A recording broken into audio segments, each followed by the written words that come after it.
Hello, ladies and gentlemen. This is Uncover Lake Norman, where we reveal the exceptional people and places that make the Lake Norman area an incredible place to live. I'm Brian Lawson, the host and creator of Uncover Lake Norman and a realtor with the LePage Johnson Realty team, which is highly respected in the Lake Norman Charlotte area, as well as a high-level multi-million-dollar producer. So, if you're relocating to the Lake Norman area, my team and I would be honored to serve you in any capacity that you may need. I can be reached at brian@uncoverlakenorman.com. That's Brian with a Y at uncoverlakenorman.com. Hey guys, this is Brian Lawson, and I'm here today with Joe Ricci. Hey guys. And Joe is with Liberty Mutual. And Joe's the father of three, very active in his community. He's a member of Grace Covenant Church. He is the chapter director for Blue Lake Norman. His previous civic roles include Kiwanis President, American Cancer Society, Corporate Sponsorship Chairman, Vice President of Lions Club, hobbies, anything outdoors, and including hiking, fly fishing, cooking, some of his favorites. We might talk about that a little bit later, Joe.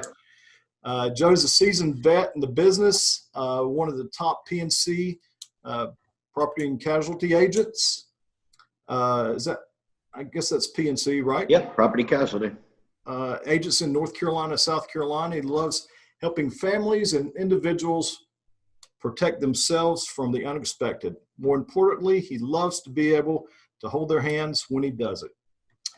So let's just jump into that last part, because I think that's one of the things that, with insurance agents, first of all, insurance, I think, is one of those things where, nobody really wants to have, but we have to have it. Yeah. And so you said you would like to be able to hold their hands, and I'm sure that's, in a way that is something we don't think about, because most of the time we call up our insurance agent and go, hey, I need this, and then we wait for a quote to get back. So yeah, why don't you explain that a little bit? Well, when you're in the business, as long as I have, you start seeing things on the opposite end of why you buying insurance. You start seeing the claims, and if you're as involved in the business like myself, you see a lot of claims, and those claims can be from fires to deaths to accidents. Each one is unique. Each person is different. Each situation is different, but there are a lot of things where you need that local contact to help you through it. Let's just, for example, been a lot of storms going on, right? You may walk out your front door one morning and see some shingles laying on your grass and be like, I need to call my insurance company. I'm gonna go get see if I got hail damage. What happens is if you call, let's say you're with Geico or one of the companies that necessarily you don't have a local agent, you may call and then get a recorded claim, and then the adjuster may come out to that roof and say, well, your deductible is $1,000 and you only have $40 worth of roof shingles, so no award for the claim. And then what happens is you have a zero inquiry claim on your record. Let's say something else happens and now you have two claims on your record, or let's say I'm renewing and I'm going to go shop insurance. That's going to affect your new current rate if you have zero paid claims. So something like that, I can walk the customer through it. It's like, number one is, have you been up on your roof yourself? Well, no. So, well, let's get a roofer. A lot of roofers will come out there. They'll do free estimates, get up on your roof for you. Let's see what the scope of the damage is. So that's just one example. But I mean, even like the worst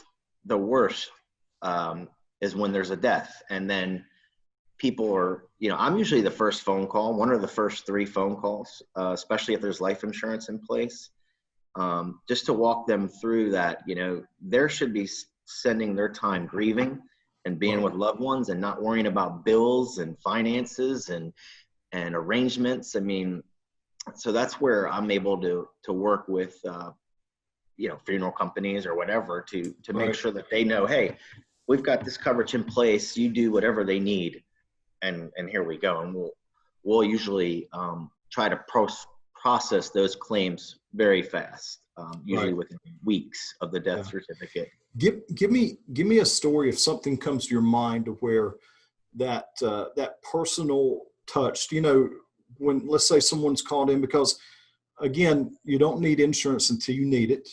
But let's say someone has called into you, a story that you might remember, someone's called into you and something has drastically happened, and then you are there to meet their needs. Tell me a little bit of outcome of maybe a story of how something happened like that.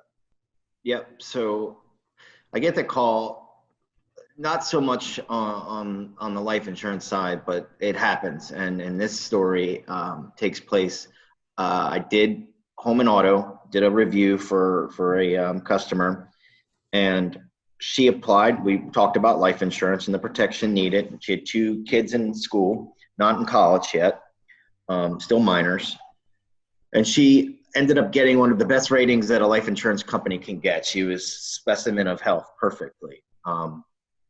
And then within about 2 years of getting the life insurance policy in place, she ended up getting a rare cancer that really just completely changed her life, her family's life. And by the time I get the call, she's been diagnosed, but then she went into hospice quickly, and it was a matter of weeks that I got the call, and I'm at the hospital with her family. She's still coherent, but you can tell it's not looking good, and time's running out quickly.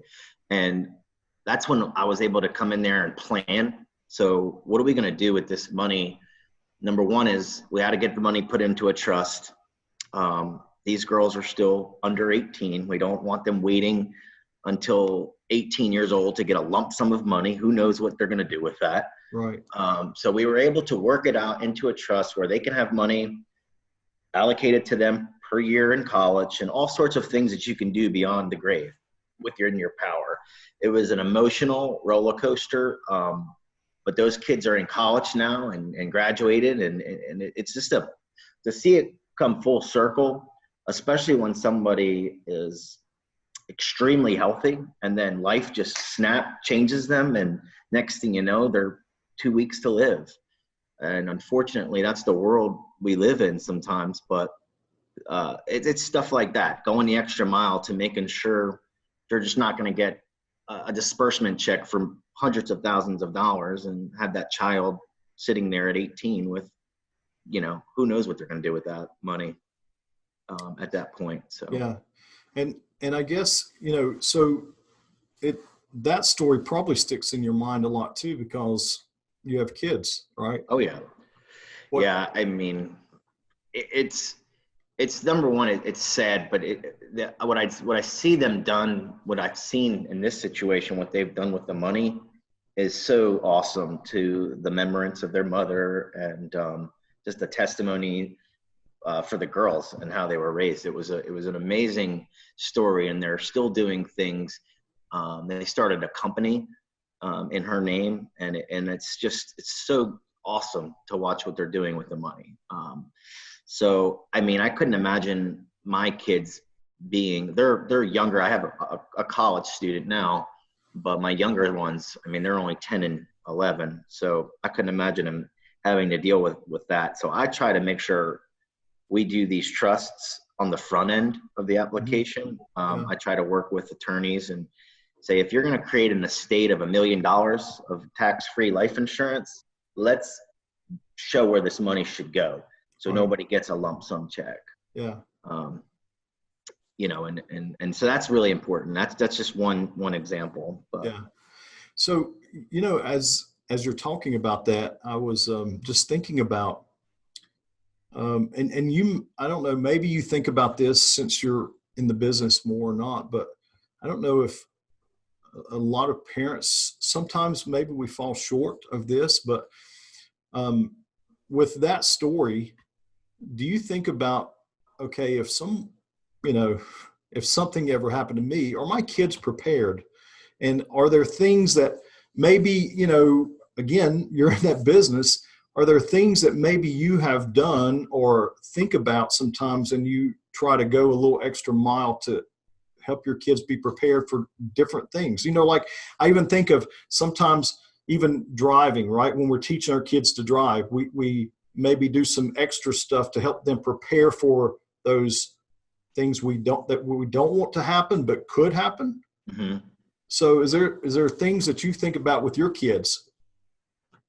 Well, I think I do a lot of things. I created every Christmas. I create and I rewrite just some thoughts, like a will, but it's not like a legal will. I just some updates that I have, some things that I want them to know. One of the worst things that happens in a death is nobody knows where stuff is. They may not know where life insurance policies are. They may not know that you have jewelry in a lockbox somewhere that in a different state. So many different assets are scattered. They may not know that you're my favorite fishing pole I want my son to have. These are the little things that, I encourage people to just take some time, reflect on life and write some things down, because these are your words that your kids are going to have at some point in your life. Create a journal. I like to do it anniversary, like of a Christmas, when you're reflecting on your life anyway. Yeah. Create a living journal. And, that's going to be worth more money to them than any dollar, any check can buy. I mean, a written living journal. And I'd even say to, now with technology, recordings, just a little speech or a little something special for them, knowing them, it's Christmas Eve, 2020.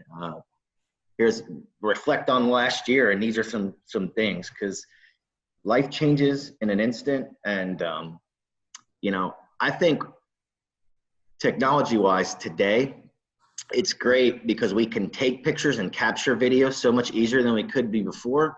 But most people don't have prints of photos, right? It's like, how do I access dad's phone? Like all these beautiful memories captured.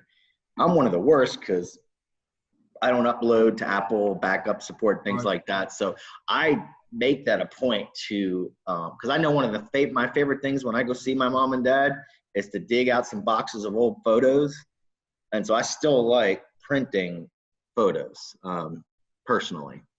But I'm just saying, I guess the end of it is just make sure you leave a living testimonial and work on it. It's not like a one and done thing. So. Yeah. And I think, it's so hard to get caught up in life sometimes that we don't give that enough attention. I think, during this time, so, for later purpose or whatever we're going through, still the quarantine with the coronavirus, COVID-ID 19. And so I think maybe we all may have had time to focus a little bit more on stuff like that. Yep. Which maybe, that's some of the good that's come out of it. I think you mentioned the other day when I was talking to you that your kids everybody's home now, right? Everybody's home. What does that look like? It's crazy. Zoom schedules, online classes, and I couldn't imagine somebody and there are people out there that have an apartment or a condo or something where kids got to move and they're running around and you're trying to do work, and internet outages and snack time 15 times a day. It's just, it's a little overwhelming at some point, but working virtually, I learned real quick to get a plan ahead the day before. Get up, get dressed. A lot of us want to wear t-shirt and hat. I try to get up and get dressed like I'm still going into the office. I don't do it every single day. Yeah. But I find myself, if I don't get a good schedule during the day, before you know it, I pissed half of the day away.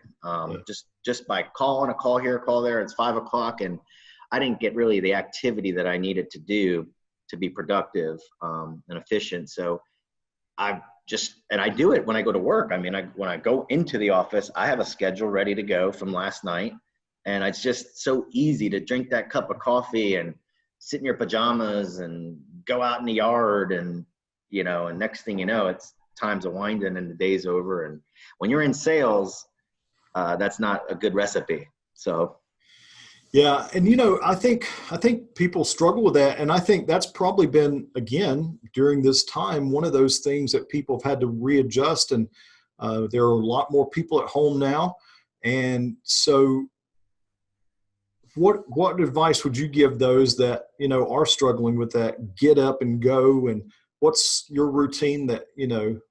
My routine is I try to get up early and work out. And then I try to take 2 walk breaks throughout the day. Okay.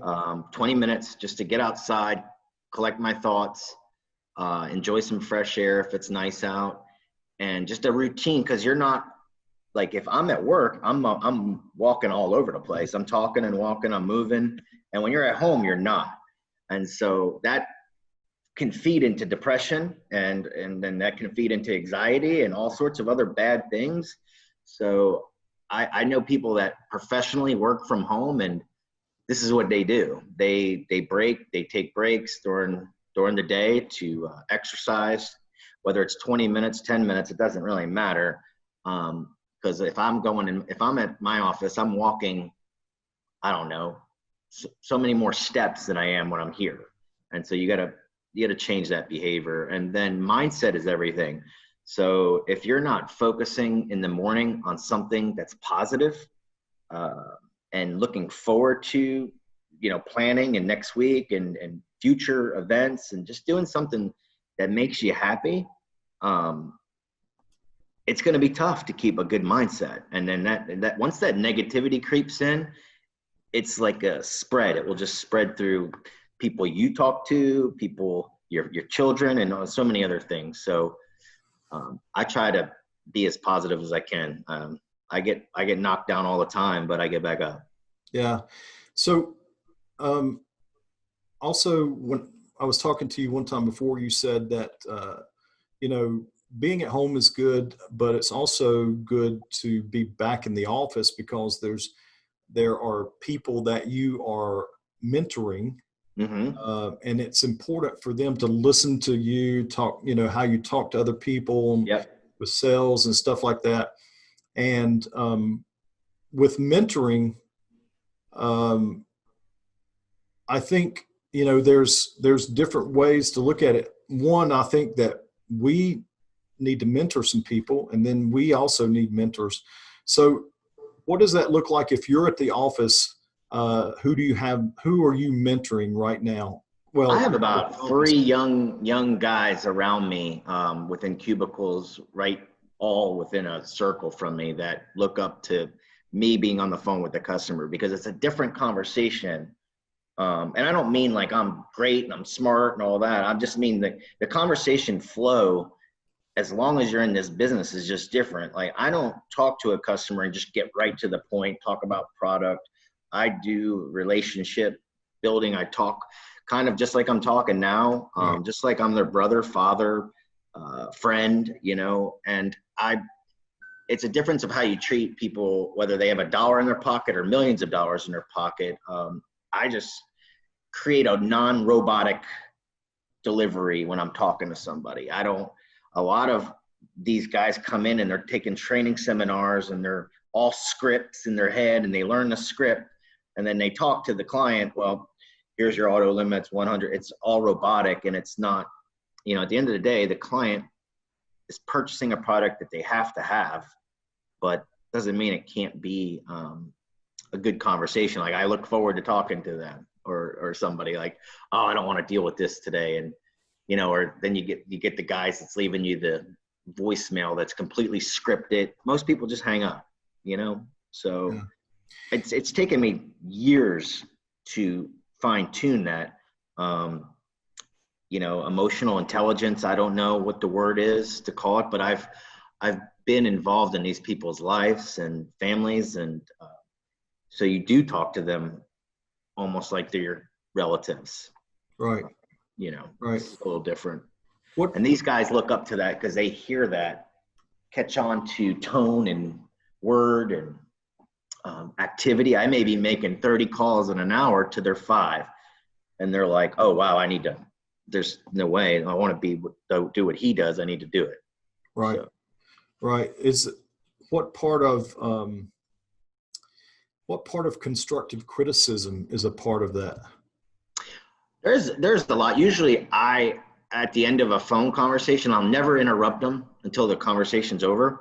But there's little things that I'll hear, them saying, or things that they should have said, dive a little bit deeper. For example, liability. Let's just talk quickly about that. A lot of clients will call in and an agent will just mirror what the insurance agent did previously. Oh, you have 100, 300. I'm just going to put you in 100, 300. Well, nobody knows what that means. Typically, the average person doesn't know. They don't know that that's the protection that's going to basically protect them from lawsuits and protect their income, protect their assets from being seized. Because if I go out and I'm making $300,000 a year and I have a $100,000 liability from my previous policy, and my agent didn't ask me questions, hey, how much money does your household income every year? If your insurance agents aren't asking you those questions, a lot of people sometimes are thrown off. Well, whoa, I didn't get that question before on my last application. Why are you being so nosy? And as long as you just say, hey, I'm having this conversation with you because I've seen what happens on the back end of an at-fault auto accident.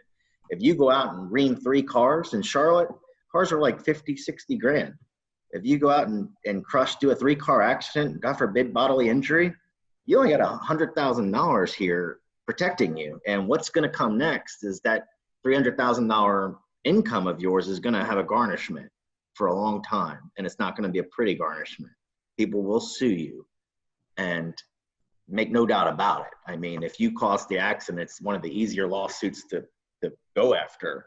It's not like product liability or something. It's physically you're liable. It's documented. We're going after you. If you don't have insurance and you only have 100,000, good luck. Write a check, or you're going to be writing a check. So I teach my guys to understand these things happen every day.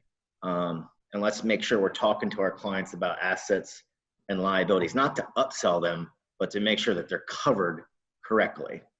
It's once you change your mindset from thinking about upselling to just thinking about actually doing a comprehensive review and making sure this client is, you checked off as soon as this, if he does get in an accident or she gets in an accident, they're going to be taken care of.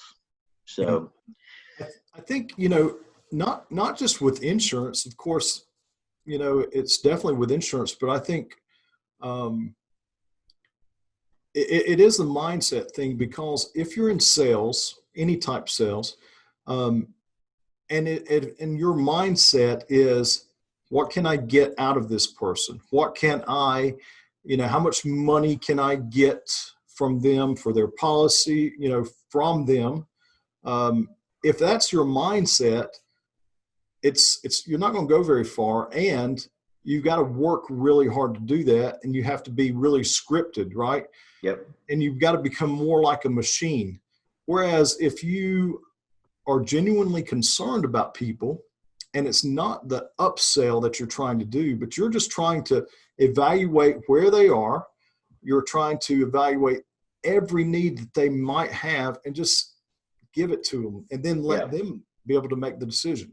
Absolutely. And I want them to make the decision ultimately based on fully understanding what I'm saying. So instead of just looking at price, because if you send 2 quotes, one's a lower price and nobody explains the differences and what can happen, you can be on the short end of the stick for sure.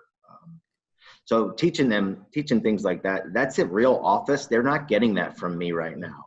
We do huddles and we talk about cases and I look at their quotes and things, but I'm not listening into conversations because we're not in the office right now. So a lot of the rookie reps are going to struggle until we get back. But at the end of the day, we're all just blessed to be working, getting a paycheck still. I know there's lots of people that have it way worse than we do. So. Yeah, there's, the words, it's funny, the word that you always are hearing through this, a lot of times is that we're in unprecedented times. Mm-hmm. And so, I've heard that word so many times, but we are. It's a struggle, and for those of us that are fortunate that maybe we haven't been hurt financially like some others, there's a lot of people that's really struggling through this, and it's a tough time For sure. So I wanted to talk to you a little bit too about rejection, because I was thinking about this the other day, and I've thought about, with insurance, when someone's shopping, shopping insurance, they will call certain companies, several maybe, and get quotes, and you throw out a quote, and you've spent a lot of time with them, giving them, going over this stuff, and they don't take your policy. Do you feel any kind of rejection now? I mean, you always feel somewhat rejection. It's not the feeling that is, because you're going to feel it no matter what. It's how you react to the feeling. And years before, I would probably, in my beginning of my career, I would, not that I would say anything to the customer, I would take the rejection and just shut it off. Now, I still say, so I didn't get to earn your policy this time around. Do you mind if I contact you in 6 months to review, make sure that you're still happy with your agent? You start having conversations like that, and then they see, oh, wow, he actually did follow through. He contacted me 6 months later, and he's really interested in my policy and my family and covering. And therefore, then once you start doing that consistently, you take out that $20 that they were higher or whatever, because they know that I'm hungry and I'm willing to, if I can follow up like this, imagine what I can do with, when I have your policies too. So it wasn't the rejection, because I still get rejected. That's never going to go away. People are still going to be price shoppers no matter what. But when they start taking human value and you have a human emotion, they see that I'm a hungry person wanting their business, and the other person hasn't even called in 6 months one time, you eventually start getting that human emotion out of them too. Right. And say, you know what? I want to give you the business, because I would rather give a neighbor a piece of business than somebody in Arkansas. I mean, if it's the same product, policy, service, all that stuff. That's the way I feel. And I think that's usually most people. You want to be able to know and have a relationship with the person you're doing business with. At least that's what I like to believe in. And from changing that, all right, whatever, I'm not cheap. You're going with a cheaper company and whatever. Right. You start going back after the customer, and eventually, it might be 3 years from now, they're going to say, oh, wow, as long as you're polite and you're doing what you're saying you're going to do, and you're going to follow up with them. It's just a matter of not now, but when. Right. It will happen. So let's do this. Let's circle back though to mentorship, because I don't want to leave it right yet, because I just feel like mentorship is something that we've got away from a lot. Yeah. And I feel like, with sales, a lot of times it turns into a script, which is important too for people learning. They have to have something to go on. But mentorship, it's that human activity that is a teaching and also a coaching aspect. And so with new agents coming in and you mentoring them, the rejection, also, how do you teach or coach some of your people to handle something that when they get a call and the person on the other end has just had that tragedy happen, whether a tree fell on their house, whether they've lost a loved one, whether they've just been in a car accident. How do you coach or mentor your team to respond to that? Because that's those times where you need to be a people person. Yeah, absolutely. So a lot of especially like in the beginning, if it's unlikely for them to get claim situations right away. Yeah. Sometimes, but it does happen. I'm not saying it doesn't. I mean, somebody can start an auto policy and have an accident that afternoon. I look at it as a case-by-case basis. I find out what type of claim it is, and then what kind of hand holding there are. I mean, we have thank God, we have a great claims service, great claims team. Yeah. So I like to do a warm transfer, warm handoff, talk to the customer, explain the coverages, and then let the claims people take care of the action, getting the rental car set up, getting the tow company set up, and all those things.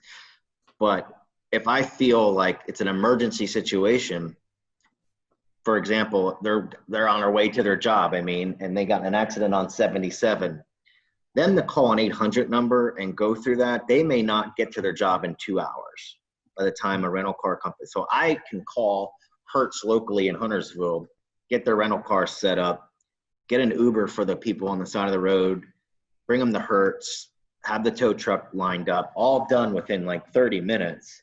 And it's a way better experience for the client than sitting there waiting on a tow truck to come from a dispatcher. Who knows when it's going to be. So each situation is different on how I coach to it. But yeah, I mean, and then that's the same. Being in the office, I'm able to see that and do that. With young reps, it's not rejection. It's figuring out how they are as a person, getting to know them. But then mindset is everything. And a person in my business that does really well has a very good emotional intelligence. They have to be able to empathize with that person that's going through it, and you'll have a client for life. So Right. It builds value, right? Yeah. Oh yeah. Yeah. So let's talk about what you've been doing for fun during this time. Have you been outside more during this quarantine time than you Without have? a doubt. Yeah, without a doubt. I started some projects here at the Happy Living House, which is a VRBO vacation rental. Okay. It is one of the coolest houses on Lake Norman. It has 7 master suites in it, Okay. with queen size beds, individual, not like just bunk beds and stuff like that. Right. So it's really good for receptions and things. So I've just been working here, doing the grounds, putting up some retaining walls. We have a big concrete job coming in. So I've been outside working a lot. Obviously I love fishing, and that's one of my passions. So I try to knock off work about 6:30 and get at least 30 minutes of fishing in every night. Usually just to catch bass or crappie out here. It's fun. I don't eat them. I'm still not sold on Lake Norman cuisine yet, but they are fun to play around with. I don't like to clean fish. Yeah. Either. So I'd rather go buy my fish that I'm going to eat. It's already cleaned, right? That's right. The problem is they don't sell crappie and things like that in the store. Yeah. So a good fillet of crappie is really delicious. Right. So the place, your VRBO, you own it? No, I don't. It's owned by Matt Gersper. Okay. He is an amazing person, and he started this company about a year, 6 months ago. He's owned this house now. And we do retreats here. We do events. We have some wine events. We're involved in a wine company. We do some wine tastings here. Okay. I do private chefing here and doing events like that. We also offer chef services to anybody that's staying here in the house. Okay. So if you wanted to, let's say, have a bachelor trip, and you had 10 guys that are going to rent a boat and go fishing for the week, and you wanted a private chef dinner, I'd come out, set up a crab boil, talk to the people who see what they wanted, but I would set up a nice dinner on the balcony overlooking the lake for them. Love doing that. And this COVID has basically crushed the vacation rental business, obviously. But especially in June, July, and August, this house is bumping because people want to be on the lake, and it has the capacity to take care of a bunch of people. Right. You don't really find that in vacation rentals. There's usually, you get 3 couples, one of them's, got the short end of the stick in a bedroom. It might not be as nice as the other ones, but every room is unique, and it's pretty awesome. So if you just Google or look at Happy Living House Lake Norman, you can see a whole virtual tour of the house. Okay. So cooking is one of your things that you like to do, one of your hobbies. Oh, yeah. So are you more of a outdoor cooking? Is that your specialty, or you like inside also? I like them both. I mean, there's nothing better than fire cooking. Catch and cook. So some of my best meals have been catch and cooks, like right there on the river, where I bring a little bit of supplies, but I put fish right on iron skillet. Amazing. And then I do, like last night we did a lobster carbonara right here. It was my college oldest, one of her favorite meals. And we got some Maine lobsters and boiled them whole and made a really nice carbonara out of it. It was delicious. So I just got last week, I got actually my first pellet grill. Yep. And those are good. I had yesterday was the inaugural cook. I did a turkey and a Boston butt at the same time, and both turned out phenomenal. Yes, awesome. I'm sold on it for sure, because not only that, but while I was cooking, we put in a little sidewalk, so could keep working at the same time. Those pellet grills are great because they hold temperature. Yeah. You could keep it will hold temperature. It's different than a Weber or a Big Green Egg or something like that. So pellet grills are good. I do a turkey every Thanksgiving typically. I use pecan wood. Yep. And I brine it for a couple days and do a little bit of seasoning on it, and I just put it in a tray of Chardonnay, butter, and sage. And then I use those sage leaves to be my baster as it's cooking. Some apples and onions in the cavity. And it's extremely flavorful. I haven't had lunch yet. Have you? I did have some leftover carbonara right here. So that's some of my, I was eating before we got in here. Got on, but we did a crab boil this weekend, my brother's birthday, so that was fun by the fire. That was, crab boils are amazing. I love doing stuff like that. Get a group of people. What's one of your favorite restaurants to go to around the Lake Norman area? Of course, we can't go right now, but when you get, let's do this. When they put the go back, where's the first restaurant you're going to? I've been craving some wings really bad. Like you can't create, like I like deep fried wings, so I'm probably going to hit up Prosciutto's. They have some of the best wings in Lake Norman. And then I'm weird about restaurants. So I like going to restaurants, but when you're a chef and you cook, it's almost like, wow, I just dropped $130 and I could make this better sometimes. And it's kind of like, so you go for atmosphere and fellowship and things like that. But I definitely love going to what's the one that's on X30? It's the lake restaurant. Mine slipped my mind now. North Harbor Club. Okay. I like the setting over there because they have the little wine place, and you can go have a glass of wine and then come over and eat with the group overlooking the lake. Yeah. I think, I think a lot of times we all go sometimes for the food, but a lot of times it is the atmosphere or or the people you're with, right? That group of people that you carry with you. Mm-hmm. So if it's the atmosphere and the group that you're with, where's your favorite place to go? Not necessarily to eat, but brewery. Yeah, any of the breweries. I love Primal Brewery. That's one of my favorite breweries in Lake Norman. I just love the beer and the setting. It's an awesome place. But really, my favorite place is the Happy Living House. If I can get a group of people together, this right here is everything.